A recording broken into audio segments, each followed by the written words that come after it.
Bom dia a todos. Bom dia. Vou saudar a todos com a graça e com a paz de nosso Senhor e Salvador Jesus Cristo. Amém? Amém. Vamos dar início à nossa quarta aula do Recal, nosso quarto estudo, falando de relacionamentos e alguns princípios que nos ensinam a nos relacionar bem conosco mesmo, com as pessoas à nossa volta. Teve gente que já falou para mim mesmo, se eu falar conosco mesmo, não pode ser conosco o outro, tem que ser sempre conosco mesmo. É uma repetição, um exagero, um pleonasmo, mas é de propósito, viu, queridos? É de propósito, de vez em quando eu falo conosco mesmo, para você não ter dúvida que não é conosco o outro, é no conosco mesmo. Então, queridos, vamos dar início à nossa quarta aula. Hoje estaremos falando sobre o princípio do martelo. O princípio do martelo. A pergunta que eu devo fazer para mim mesmo é: será que as pessoas acham que exagero nas minhas reações a coisas pequenas que acontecem nos relacionamentos? Vou repetir. Será que as pessoas acham que exagero nas minhas reações a coisas pequenas que acontecem nos relacionamentos? Ou seja, nunca use um martelo para matar um mosquito na cabeça dos outros. Esse é o princípio do martelo. Nunca use um martelo para matar um mosquito na cabeça dos outros. E Alexander McLaren disse o seguinte: se você puder conquistar o mundo, derreta-o, não martele-o. Deu para entender? Se você puder conquistar o mundo, derreta-o, não o martele. E Provérbios capítulo 15, queridos, versículo 1, é um texto conhecido, creio, da igreja, dos irmãos, que diz o seguinte: a resposta calma desvia o furor, mas a palavra ríspida desperta a ira. Então esse princípio trata dessa situação onde muitas das vezes nós reagimos de uma forma muito forte em relação àquilo que estamos passando, aquilo que estamos sendo atingido. Muitas vezes você é atingido de uma forma suave, mas reage de uma forma muito dura, muito ríspida. Alguém fala com você de uma forma, muitas vezes até branda, e você responde de forma áspera. Então muitas vezes nossas reações não condizem com as ações que estamos sofrendo, com as ações que estão sendo direcionadas a nós. Sempre que as pessoas reagem assim, tem alguma coisa que ser analisada do porquê que elas estão reagindo desse jeito. E eu quero falar alguma coisa na introdução, que sempre que as pessoas se casam, e eu creio que a maioria que está presente aqui hoje são casados, né, com exceção de alguns jovens que estão aí, elas começam a aprender e a crescer juntas sobre o relacionamento conjugal. A maioria dos casais acreditam ingenuamente que não passarão por nenhuma turbulência, que não enfrentarão nenhum problema, porque se amam demais, né? E às vezes nos casamos com essa ingenuidade na mente. É claro que não demora muito para que encontrem situações de pequenos desentendimentos, aquelas pelas quais todos os casais já passaram, especialmente quando estão se ajustando a essa vida a dois. Uma vez um casal me procurou, estavam passando por uma turbulênciazinha de início de casamento, e me perguntaram o seguinte: bispo, por que a gente está passando por isso? Eu falei: isso é normal, isso é a adaptação. Vocês viviam, cada um vivia a sua vida separado, vida de solteiro, e agora vocês estão casados. Então você tem que não só se adaptar à vida de casado, mas se acostumar um com o outro. E aí a esposa me perguntou: e quanto tempo dura essa adaptação? Aí eu falei: depende de quantos anos vocês vão viver juntos. Até Jesus voltar, minha filha, você vai viver se adaptando, não tem outra opção, essa é a nossa vida. nós temos que estar dispostos a conhecer sempre um ao outro. Assim, a maioria das pessoas pensam que estão sempre certas e tenta convencer o outro do seu posicionamento. E se o casal não perceber, começa a levantar muros nos seus relacionamentos. Então, querido, você precisa perceber e tomar uma atitude certa, ao invés de achar que o mais importante era querer ter sempre razão. Precisa pensar mais, ouvir mais e parar de fazer tempestade em um copo d'água. Por, às vezes, coisas tão banais. E antes que seja tarde, você verá que o muro que vocês levantaram pode ser colocado abaixo. Ao invés de fazer muros, temos que aprender nos nossos relacionamentos a construir pontes. Então aprenda isso. Temos por natureza, não vou dizer por hábito, mas por natureza, o desejo de autopreservação, de autovalorização daquilo que pensamos, e por esse motivo sempre construímos muros nos nossos relacionamentos, mas temos que aprender a construir pontes. Então faça um esforço consciente de estreitar seu relacionamento com as pessoas de quem você gosta, toda vez que um conflito se iniciar. Não adianta você pensar que a solução para as situações em que você vive surgirão de forma automática, que as soluções vão surgir de forma arbitrária, simplesmente assim do nada vão aparecer na sua vida. Mas eu quero te dizer que você tem que tomar uma decisão consciente. Não dá para ser algo que você vai dizer no futuro: não é que aconteceu, não é que resolveu, não, assim não funciona não. Você tem que tomar uma decisão.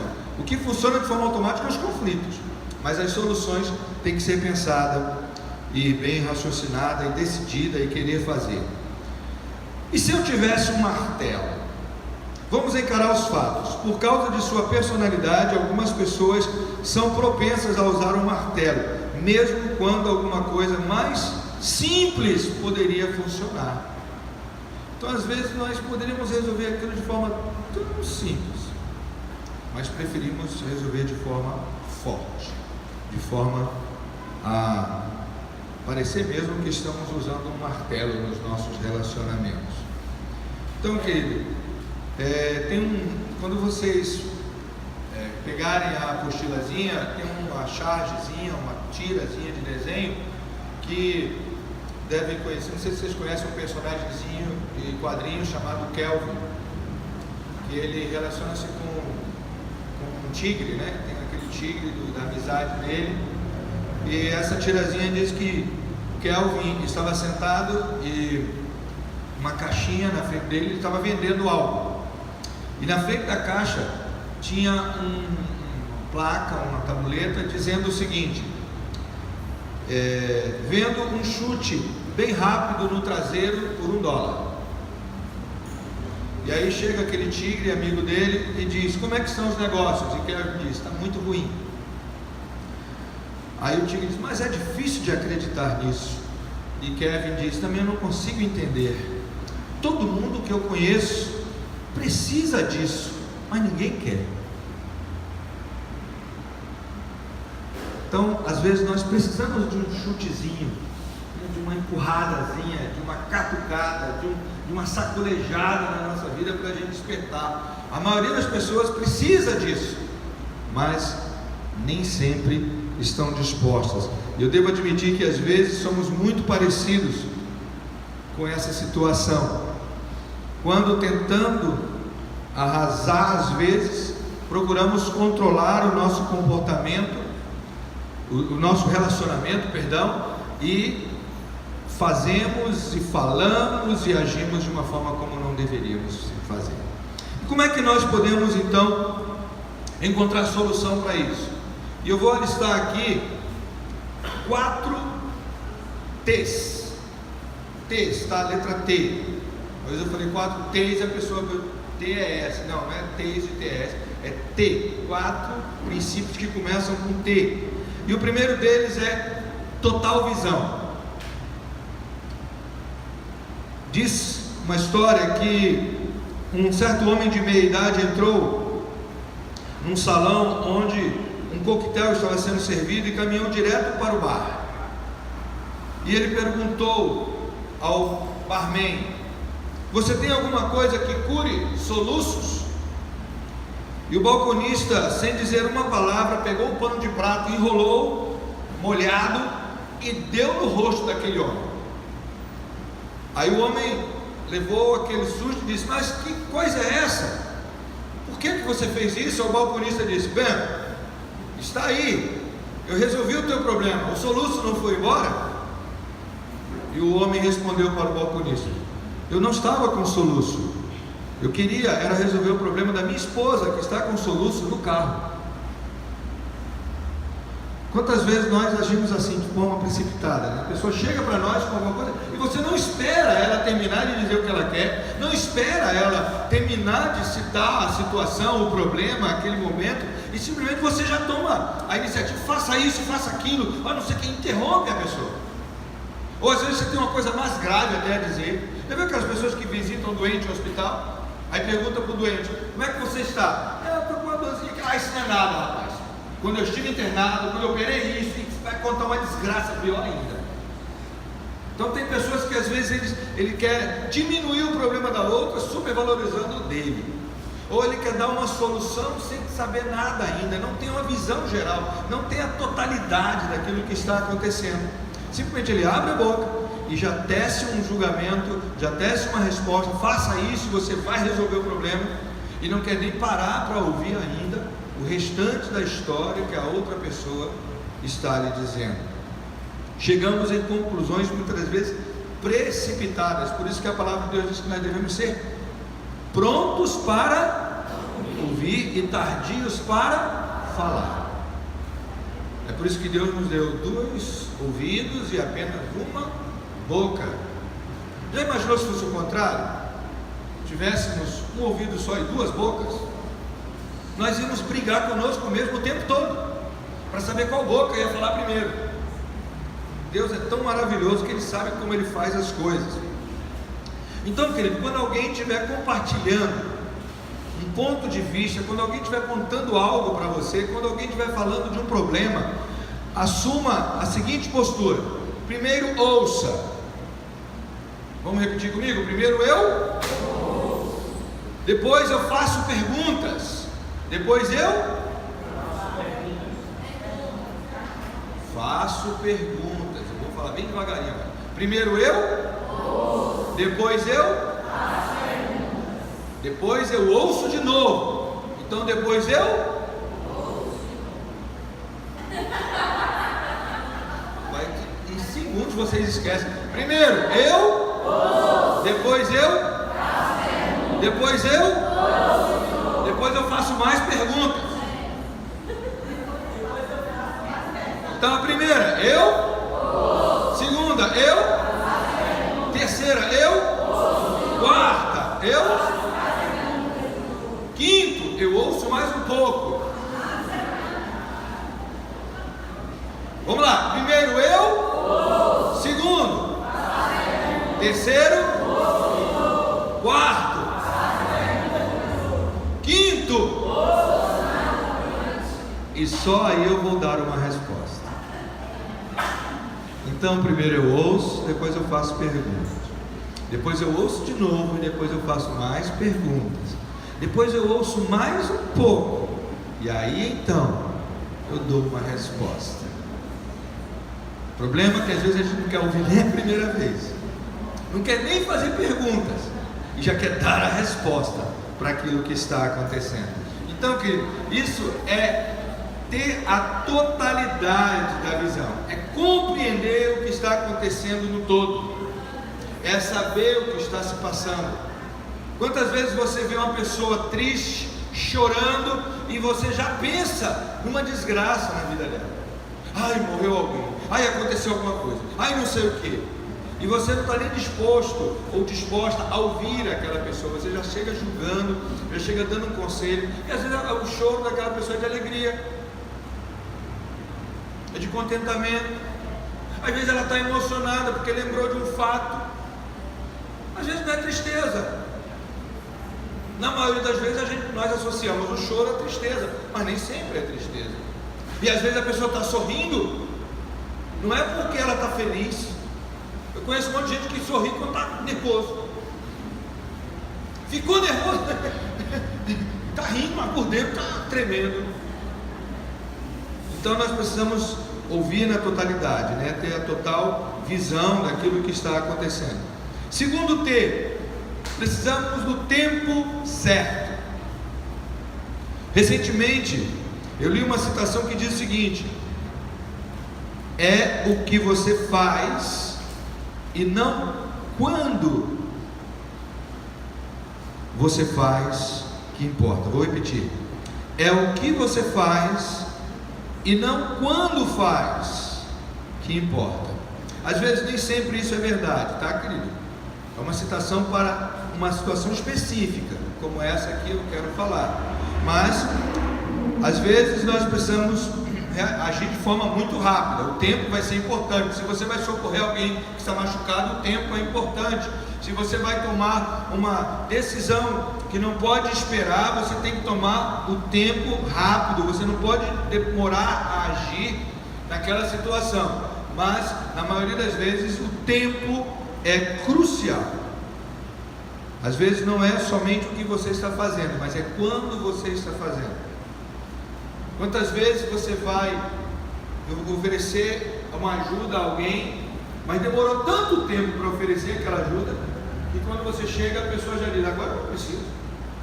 Quando eu precisei de você, você não estava disponível para mim. Então, não é somente o que você faz, mas o quando, ou dependendo da situação, o tempo certo precisa ser obedecido. O momento de agir é tão importante quanto agir de maneira correta. Até mesmo saber quando não agir também é importante. Vai ter momento na vida de vocês, no relacionamento de vocês, seja na família, seja com o cônjuge, seja com os filhos, seja com a sua célula, seja na igreja, seja onde for, que você vai ter que não agir. Você vai ter que parar e deixar até o tempo certo de tomar uma decisão. Então, isso só se faz com o quê? Com busca, com desejo de acertar, com oração, com, ouvindo a pessoa, ouvindo o seu coração, ouvindo Deus, sabendo qual é o momento certo de agir. Lembre-se, a verdadeira arte da conversação não reside apenas em dizer a coisa certa no lugar certo, mas também deixar de dizer a coisa errada, por mais tentador que aquele momento seja. Não vou dizer que é o seu caso, viu, mulher? Mas quer ver uma coisa que mata qualquer marido? É quando ela avisou para ele não fazer e ele fez e quebrou a cara, e ela volta para dizer: eu te disse. E vice-versa, né? Olha, esse eu te disse, era melhor ter ficado calado. Ele já sabe que errou. Não precisa você dizer para ele. Então, é por isso que a palavra de Deus vai dizer, é por isso que o provérbio vai dizer que é melhor morar no deserto, num casebre no deserto, do que numa mansão com uma mulher rixosa, mulher goteira. Meu irmão, eu louvo a Deus pela vida da minha mulher, que ela não é assim. Eu já estaria a quilômetros, centenas, milhares de quilômetros de distância dela se ela fosse. Mas tem mulher que ninguém merece. E tem homem também que eu sei que vocês não merecem. Mas se vocês se casaram, eu quero contar uma surpresa para vocês. Você, mulher que tem marido chato, e você, marido que tem mulher chata, eu quero dizer um segredo para vocês: vocês se merecem. Se não fosse que eu não teria casado vocês, vocês se merecem. Se você tem filhos, querido, pense sobre a noção de tempo dos filhos. Normalmente a noção deles é diferente da nossa.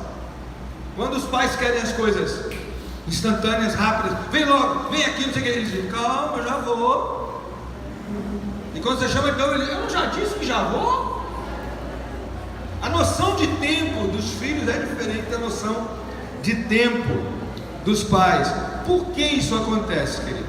Por que nós passamos por essas experiências e às vezes as pessoas não quererem fazer a coisa no tempo que nós achamos que ela deveria fazer? Sabe o que caracteriza isso? É que muitas vezes as pessoas estão pensando apenas em si. Criança, quando dá uma resposta do já vou, é porque ela está pensando em si. Geralmente ela está brincando, ela está fazendo alguma coisa que para ela é mais importante do que atender o teu chamado. Mesmo que o teu chamado, se não for atendido, ela corra risco de ficar de castigo, de apanhar ou coisa semelhante. Mas o egoísmo faz com que nós nos preocupemos em satisfazer primeiramente as nossas próprias vontades, nossos próprios desejos. Se você analisar os seus motivos e chegar à conclusão que os motivos para você agir daquele jeito, fazer daquela forma, naquele tempo, são bons, então será necessário fazer a si mesmo duas perguntas relacionadas à prioridade do tempo. Primeira pergunta: eu estou pronto para ser confrontado, para viver aquela situação, para resolver aquele problema? Eu estou pronto? Até que essa pergunta você pode até dizer que sim, pode responder de forma fácil. É uma questão de saber se aquilo que você vai fazer vai te trazer coisas boas, vai te trazer como resultado coisas boas ou não. Mas a segunda pergunta ela é um pouquinho mais complicada. A primeira é se você está pronto. A segunda é a outra pessoa envolvida. Será que ela está preparada para enfrentar aquela situação que eu vou apresentar a ela? Será que ela está preparada para ouvir? Será que ela está preparada para tomar uma decisão? Será que ela está preparada para reagir como ela deveria reagir? Então, responder acerca dos seus pensamentos, dos seus sentimentos, do seu momento, pode até em certo ponto ser fácil para você, porque eu acredito que você deva pelo menos se conhecer um pouquinho. Mas você falar no outro, será que o outro está pronto? E muitas das vezes, quando analisamos o tempo, nós não damos tempo para outra pessoa estar pronta. O fato de você estar pronto, você assume a postura, o julgamento de achar que o outro também está pronto. E nem sempre o outro está pronto. Quantas vezes alguém com uma autoridade sobre você, seja pai, mãe, seja no trabalho o patrão, seja na igreja, seja onde for, virou para você e disse assim: fulano, preciso falar com você. E você, meu Deus, e o joelho começa a tremer, bater um no outro. Isso é um sinal claro de que a pessoa estava pronta para falar com você, mas você não estava pronto para ouvi-la. Você não estava pronto, talvez, para receber aquilo que ela tinha para te dizer.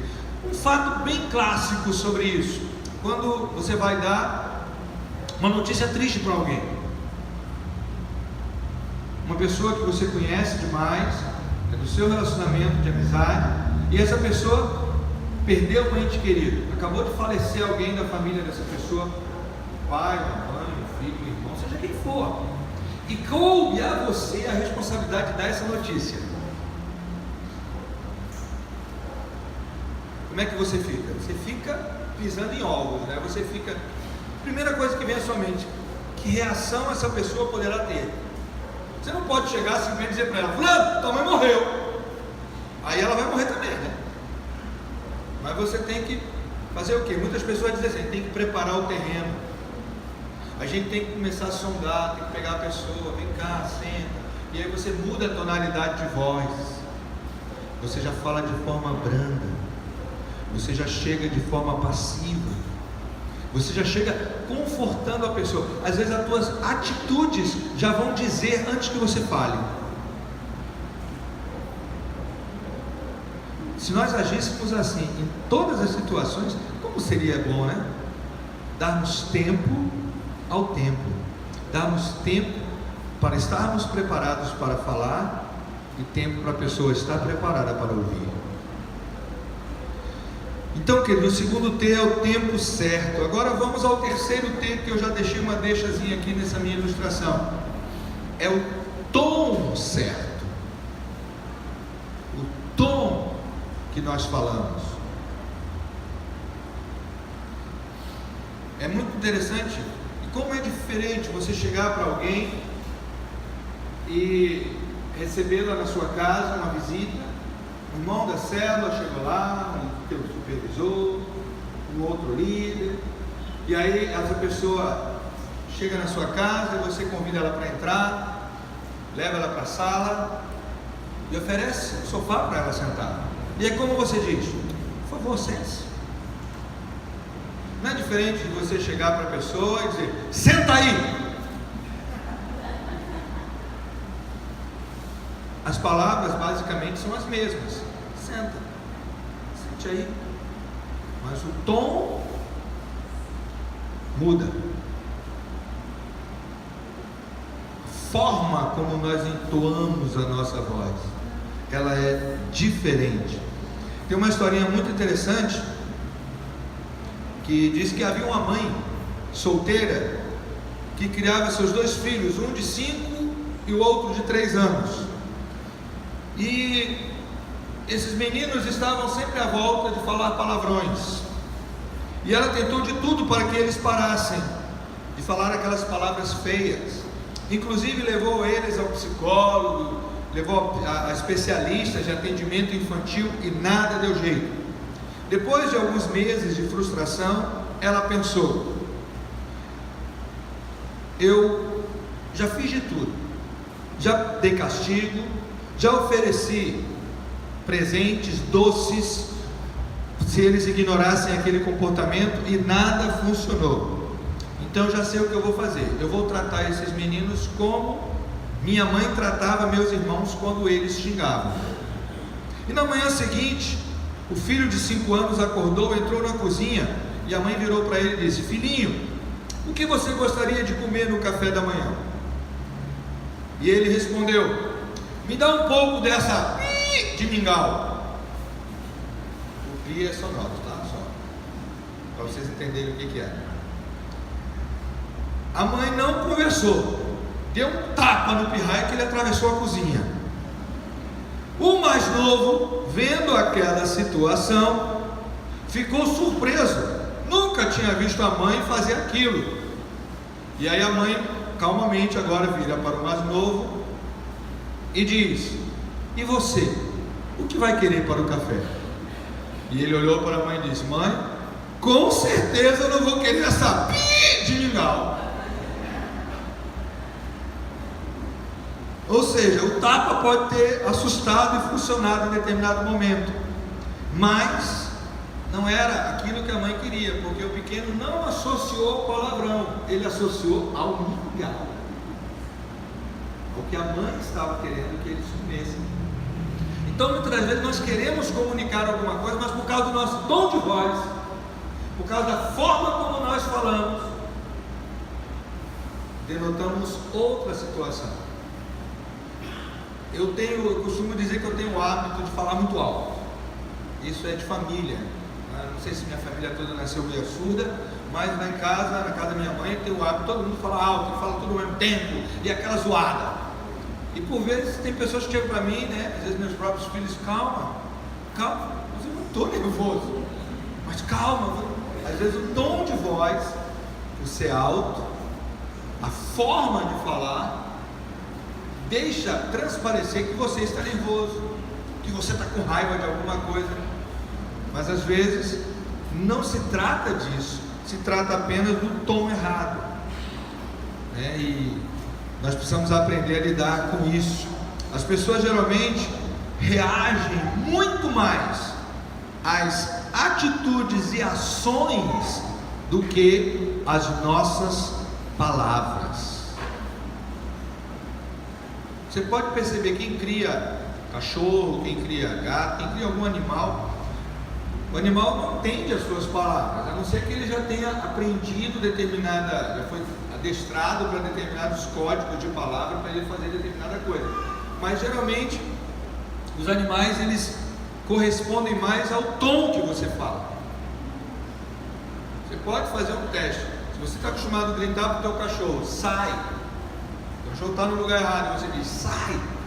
Pode usar outra palavra sem ser sai, que ele vai sair do mesmo jeito. Você pode chegar e dizer, e ele vai obedecer. Como se você estivesse falando língua estranha com ele. Mas é o que? Ele não está preocupado com o que você está falando, ele não entende o teu idioma. Ele está entendendo a tua forma de falar, a entonação que você está usando naquela palavra. Você pode chegar para o teu cachorro, se é aquele cachorro que gosta de afago, né? Tem uns cachorros que vem e gruda na pessoa e lambe. Se é esse tipo de cachorro, se abaixe e faça, vai embora, não vem para perto de mim não, vai embora. Ele vai vir, vai te lamber, porque você está falando de uma forma branda, mesmo que as suas palavras digam vai embora, ele está entendendo que você está querendo ele perto de você. Então o tom é muito importante. Por isso que o texto que nós lemos no início de Provérbios diz que a resposta calma, ela desvia o furor, mas a palavra, a resposta ríspida, desperta a ira. Você pode perceber, faça um teste. Lembre-se do que eu estou falando aqui. Na primeira oportunidade que alguém falar de forma ríspida com você, que alguém chegar gritando, responda de forma branda. Imediatamente aquela pessoa vai mudar de atitude. Ela vai baixar o tom também. Ela vai começar a falar de forma branda com você. Então, agora se a pessoa falar de forma ríspida, gritando, e você responder na altura, aí vai ficar uma briga de gritos para lá e gritos para cá, e ninguém vai resolver nada. Então, queridos, vimos que o primeiro T é a totalidade da visão que precisamos ter, o segundo é o tempo certo, o terceiro é o tom certo, e o quarto é a temperatura.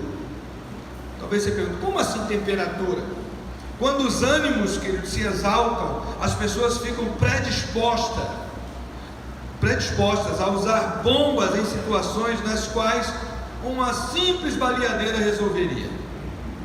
Então a temperatura se eleva, nós ficamos acalorados, nós ficamos nervosos, pegando fogo.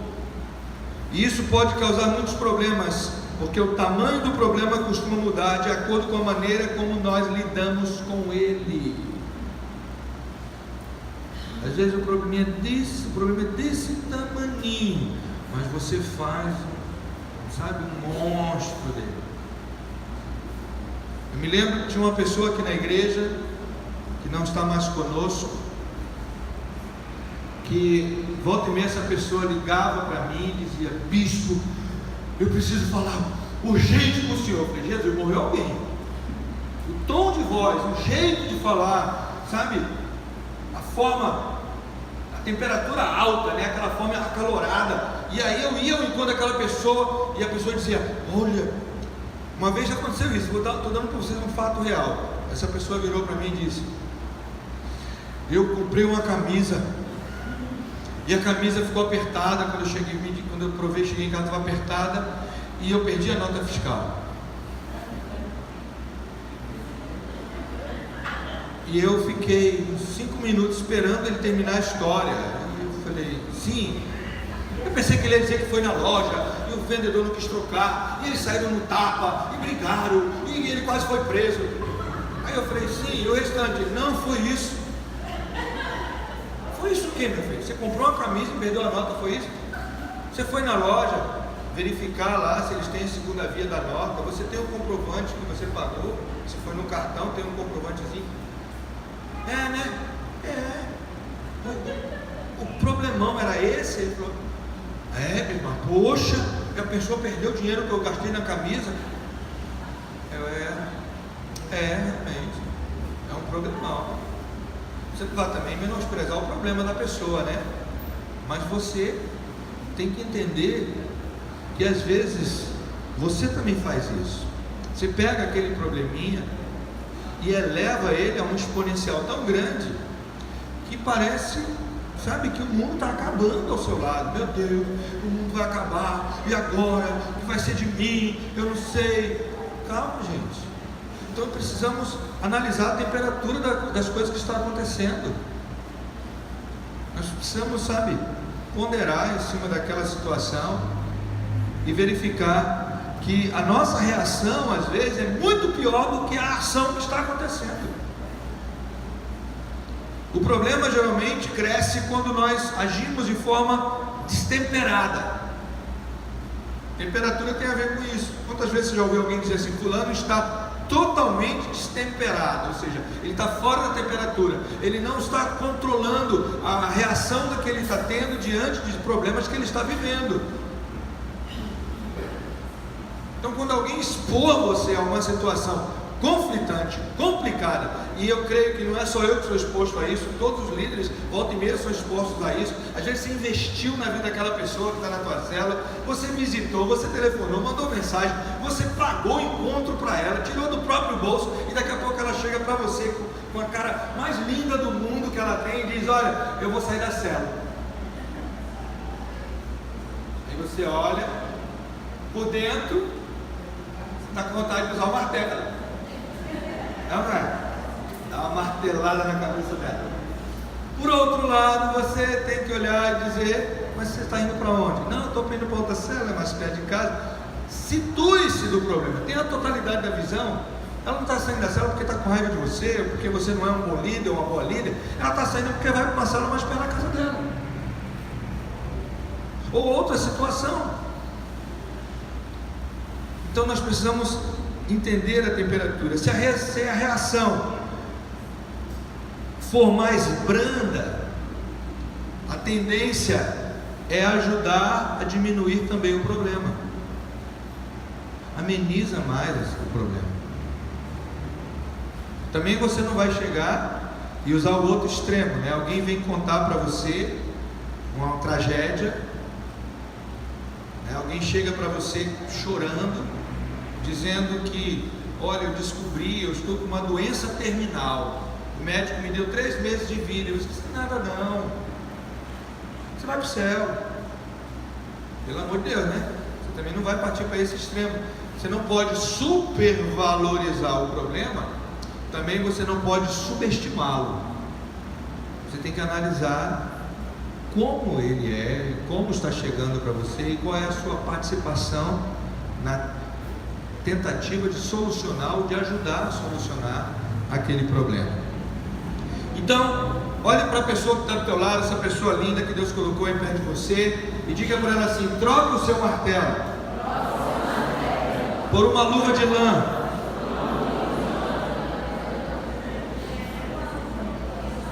Amém?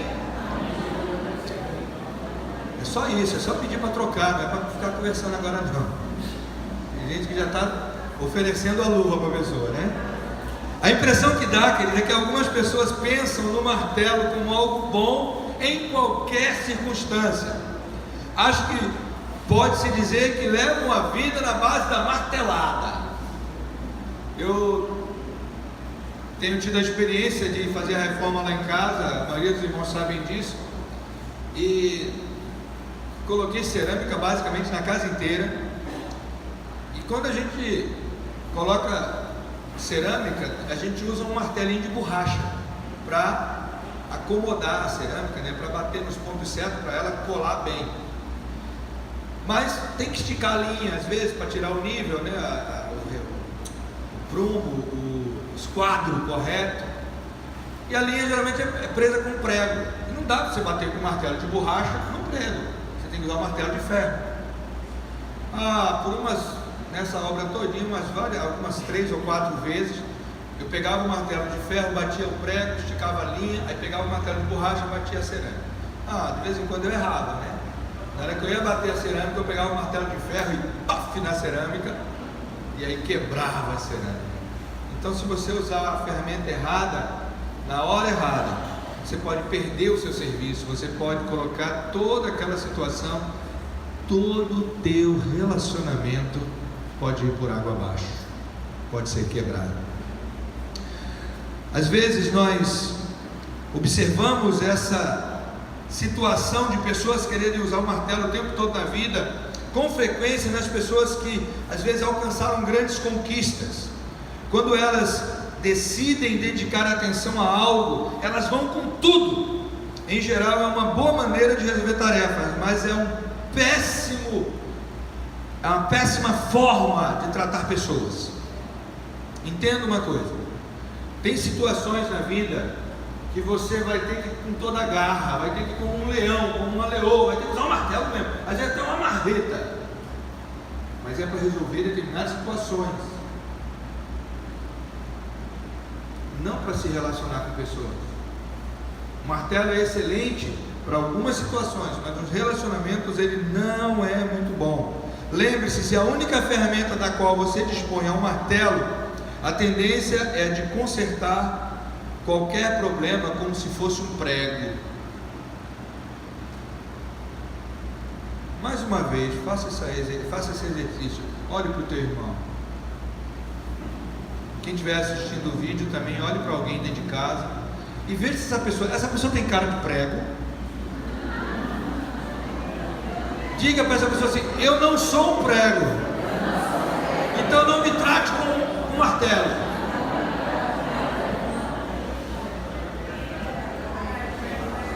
Queridos, as pessoas do nosso relacionamento merecem ser tratadas de forma melhor, não de forma a serem tratadas de forma dura, como se fosse um prego. Se você deseja desenvolver uma forma mais branda de relacionamento com os outros, eu vou lhe dar aqui alguns conselhos para você melhorar o seu relacionamento.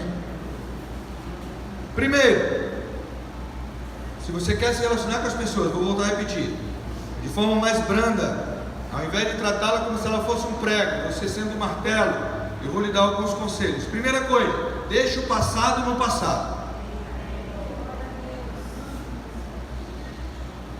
Dois homens se encontraram e cada um estava comentando sobre a esposa. Um deles disse: quando brigamos, disse o primeiro, minha mulher se torna histórica. E o outro falou: não, você quis dizer histérica. Ele: não, eu quis dizer certo, ela se torna histórica, porque ela me faz lembrar todas as coisas ruins que eu já fiz. Como é terrível, gente, lidar com gente assim. Alguém do seu relacionamento, estou usando um exemplo aqui de marido e mulher, mas pode ser na célula, na igreja, no trabalho, na família, na vizinhança, seja onde for. Alguém cometeu um deslize, um pecado contra você, ele foi desleal a você, foi infiel, e aí essa pessoa em determinado momento da história lhe procura, pede perdão, e você perdoa.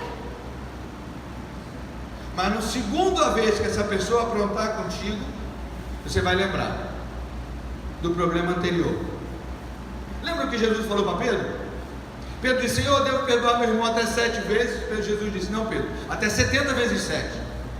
Mas imaginou se a pessoa pecar contra você 70 vezes, ou 70 vezes 7, você for lembrar todos eles? Oh, você já fez isso. Às vezes a pessoa diz: quando eu fiz isso?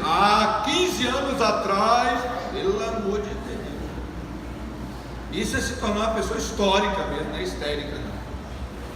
Então deixe o passado no passado. Se aquele problema já foi resolvido, deixe ele morto. Morreu, gente. Agora, tem coisas que realmente aconteceram no passado que não foram resolvidas ainda. O relacionamento foi quebrado, essas pessoas se distanciaram, passaram 5, 10 anos distantes uma da outra. Vai chegar um dia que você precisa ajeitar isso. Então você vai ter que remontar, a construir novamente aquela situação do problema para poder resolver. Mais uma vez, resolvido.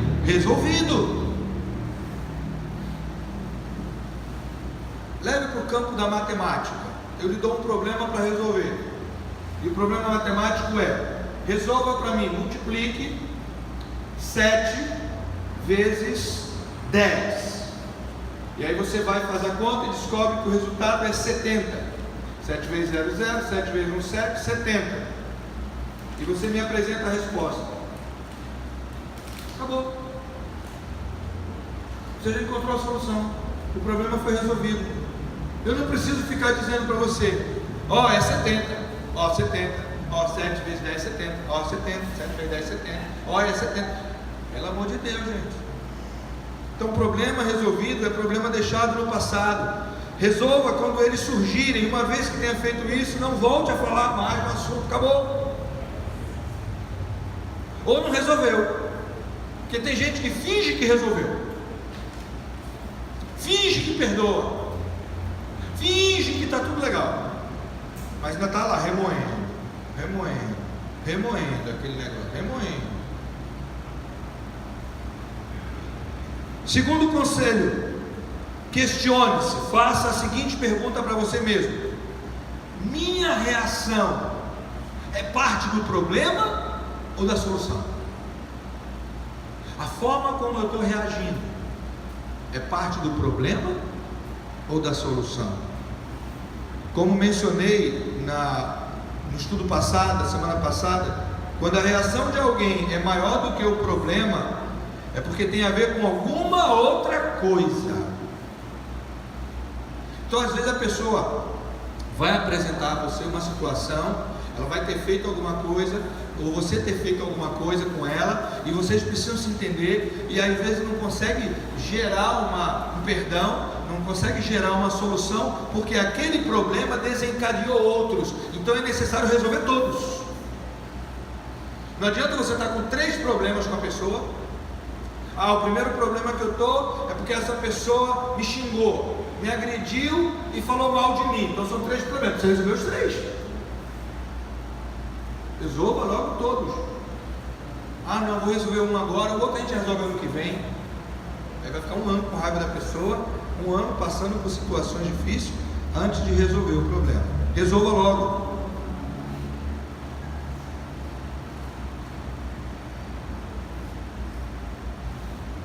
Terceiro conselho: lembre-se de que as ações ainda ficam na lembrança muito tempo depois que as palavras foram esquecidas. As ações ficam na lembrança muito tempo depois que as palavras já foram esquecidas. Quer um exemplo? Quem aqui já colou grau, terminou a faculdade, teve lá um momento de formatura, foi lá, recebeu o diplomazinho, teve aquele momento? Oi? Ontem de noite já? Oh, glória! Então não vou nem, essa pergunta não serve para você, está muito fresquinho. Mas quem teve formatura de ensino médio aí também? Muito bem. Deixa eu fazer uma pergunta a você. Quem aqui que teve a formatura de ensino médio, quem fez a colação de grau de faculdade, não sendo Ana, que foi ontem, né? E lembra do discurso do orador? Todo o discurso que o orador fez. Tem gente que não lembra nem quem foi o orador. Agora, você lembra da cerimônia. Tem gente que vai lembrar até a roupa que está usando.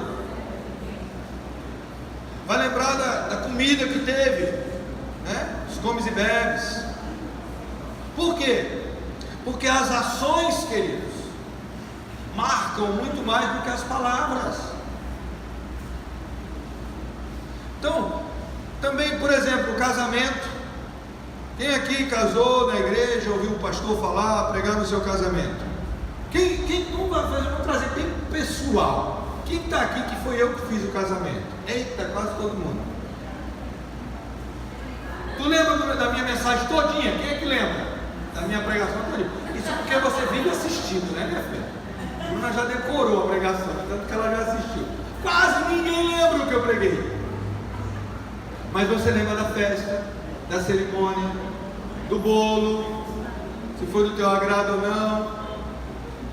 Porque as ações marcam, mas as palavras são esquecidas. Então, não fique só em palavras, haja, faça acontecer, demonstre, não só fale. Falar é importante, dizer à pessoa que você a ama, dizer coisas bonitas, chamar a atenção quando necessário, são importantes, mas as ações falam muito mais alto e permanecem. Quarto conselho: nunca permita que a situação seja mais importante do que o relacionamento. Eu acredito que se não tivesse feito de meu relacionamento com minha esposa uma prioridade maior do que o desejo de ter sempre razão, não estaríamos mais casados. A situação muda, os relacionamentos permanecem. Precisamos entender isso. Então não faça daquele problema, daquela situação, daquele momento, algo mais importante do que seus relacionamentos. As amizades precisam estar acima das situações. O namoro, o casamento, sabe, a liderança ali de célula, o relacionamento discipulador, tem que estar acima de qualquer situação. Relacionamento veio para permanecer firme, então não permita que as situações sejam mais importantes que eles. Quinto conselho: trate as pessoas de seu relacionamento íntimo com amor incondicional. Independente da situação, independente da condição, é isso que essa palavra quer dizer: amar de forma incondicional, independente do que a pessoa faça, fale ou deixe fazer ou de falar. Continue amando aquela pessoa. Amar é respeitar ela pela opinião dela, do jeito que ela é, pelo que ela pensa, como ela age, é amá-la, mesmo que você não concorde com o jeito que ela é, com o jeito que ela pensa ou com o jeito que ela fale.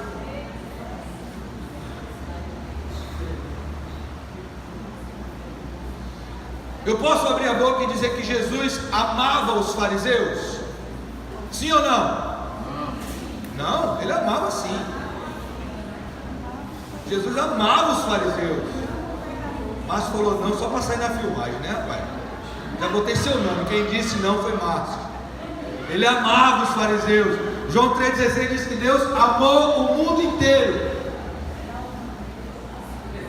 Mas Jesus concordava com o comportamento deles, com a religiosidade extremada deles, com a negação dele próprio como filho de Deus? Não. Está lá em Mateus 23, ele chama aqueles fariseus doutores da lei de raça de víboras, sepulcros caiados. Então você pode discordar de alguém, você pode discordar da atitude dela, você pode discordar do temperamento dela, você pode discordar da forma como ela age, mas pode, mesmo em tudo isso, amá-la de forma incondicional.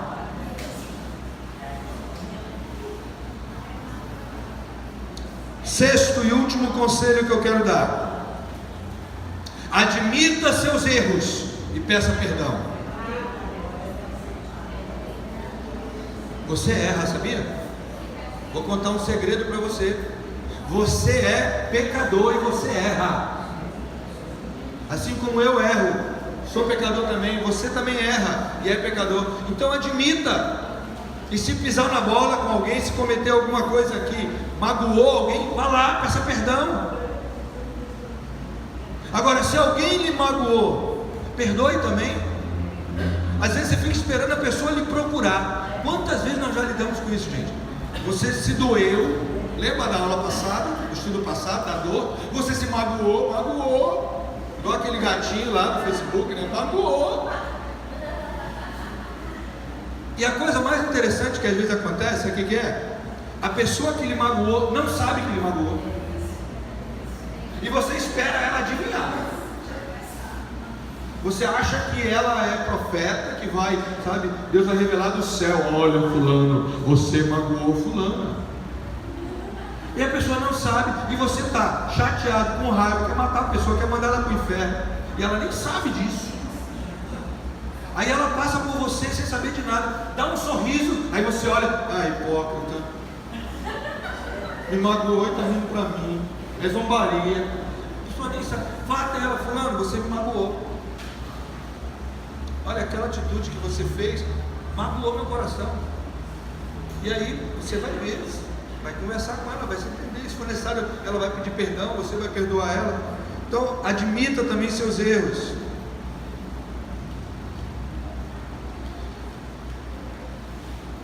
Há uma frase dita por um homem conhecido como sendo mafioso italiano chamado Al Capone. Aliás, Al Capone, perdão. Ele afirmou o seguinte: chega-se mais longe com uma palavra branda e uma arma do que só com uma palavra branda. Independente da ironia aqui colocada, perdoar é essa arma. Não adianta só a palavra branda, recheada de falsidade, de cinismo. Porque às vezes a pessoa, o bispo mandou eu falar de forma branda. Eu vou falar: oi irmãozinha, tudo bom? Vai para o inferno. Viu? Então, cheio de sarcasmo, não é isso. A arma que nós podemos usar é o perdão. A admissão do erro e o pedido de perdão podem encobrir, diz a palavra, uma multidão de pecados. Esta maneira de pensar também é uma das melhores maneiras de tentar colocar as coisas em ordem, quando se descobre que o martelo foi usado na hora errada, no lugar errado, em vez de usar uma luva de lã. E não adianta estudarmos essa situação do perdão e você ficar na mente assim: conheço alguém que precisa ouvir isso. Quero dizer para você, querido, antes de tentar tirar o martelo da mão dessa pessoa, pare um momento. A primeira coisa que você precisa fazer é tirar ele da sua mão. O problema com a maioria das pessoas que usam o martelo o tempo todo é que elas podem não ter noção de onde estão batendo. Muitas vezes, nossos locais de atuação, seja emprego, família, célula, precisam ser verdadeiros lugares onde temos que agir como guerreiro e lutar cada dia por aquilo que nós devemos alcançar. Usando às vezes o martelo, nós precisamos ter o cuidado de não tornar isso um hábito constante na nossa vida. Às vezes nós usamos o martelo no trabalho, precisamos lá no trabalho ser guerreiro, guerreiras, e lá empregar mesmo a força do martelo, mas quando for para casa, deixa o martelo lá, não leva o martelo para casa.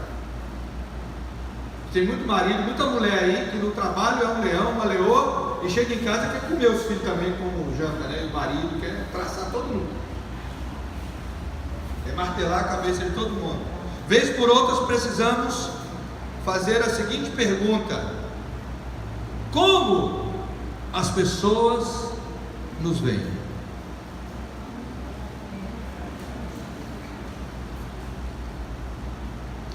Seria interessante olhar para essa pessoa que está do teu lado aí. Ou como atividade, eu deixo também vocês olharem para o pessoal da sua célula essa semana e ter a coragem, eu quero ver o líder ter essa coragem de perguntar aos seus liderados na célula: como vocês me veem?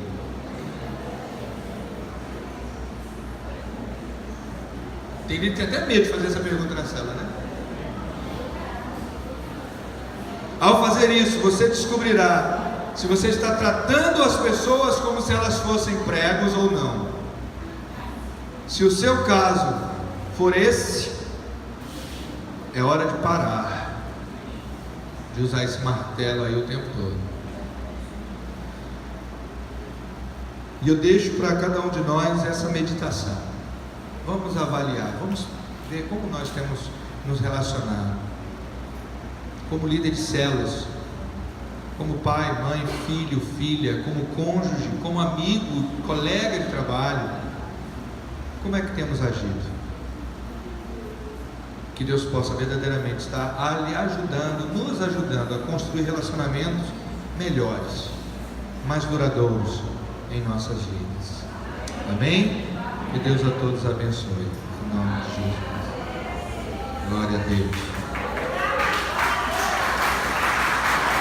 Amém.